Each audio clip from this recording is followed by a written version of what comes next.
Project Restoration Jeremiah 23 in Hoods.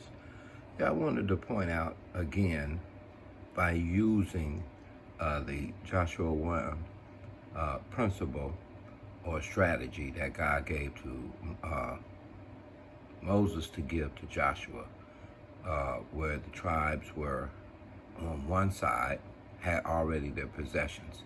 Today that would equal, I live in a middle class neighborhood, let's just say. But the rest of my family lives in slums or rat-infested, poor, poverty neighborhoods like Dr. King expressed. And when you look at the picture, you can see why God said, well, you on the side that are comfortable must not be lukewarm in your attitude of helping the ones that have not possessed, not even in today's language, a house, let alone land. So we begin to fight together. They joined in arms.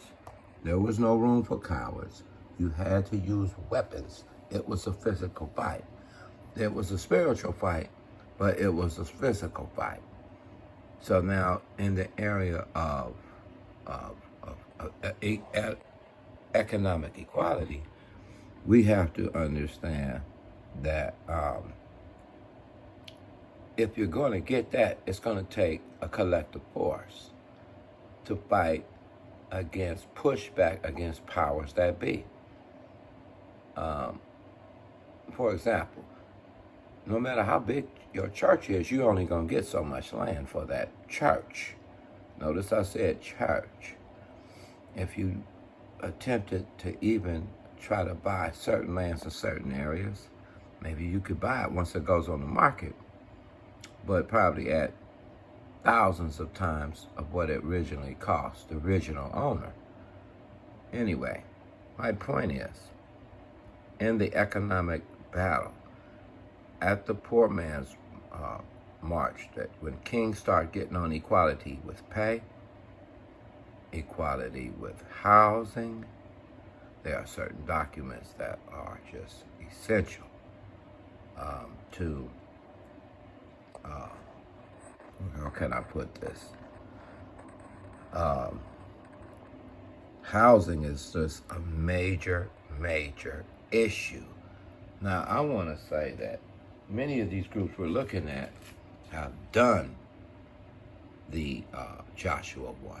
The American Indian, of course, he was given something to land, to which was taken from him.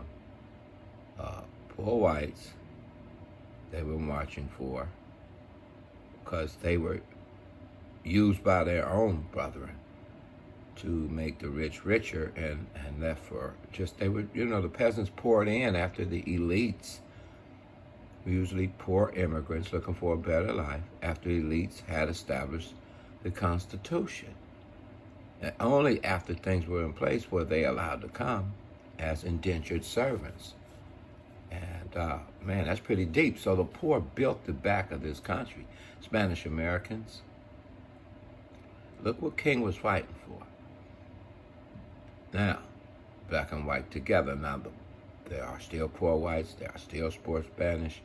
There are still poor, of course, poor blacks. And I have to say, of course,